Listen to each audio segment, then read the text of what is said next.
بسم اللہ الرحمن الرحیم۔ السلام علیکم۔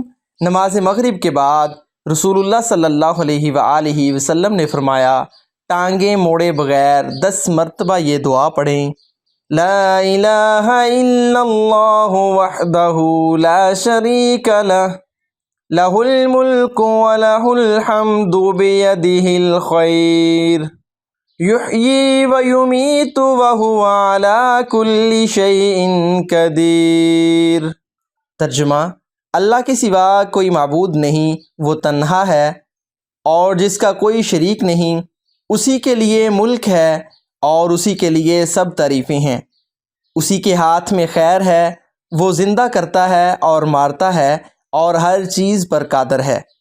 ایک احادیث میں آیا ہے کہ رسول اللہ صلی اللہ علیہ وآلہ وسلم نے فرمایا، نماز فجر اور مغرب کے بعد ٹانگیں موڑے بغیر جو شخص 10 مرتبہ یہ پڑھ لیا کرے تو اس کے لیے ہر مرتبہ کے بدلے 10 نیکیاں لکھی جائیں گی اور اس کے 10 گناہ مٹا دیے جائیں گے اور اس کے 10 درجے بلند کر دیے جائیں گے اور ہر بری چیز سے، شیطان مردود سے محفوظ رہے گا۔ شرک کے سوا کوئی گناہ اسے ہلاک نہ کر سکے گا اور وہ سب لوگوں سے افضل رہے گا۔ اگر کوئی اس سے زیادہ پڑھ کر آگے بڑھ جائے تو اور بات ہے۔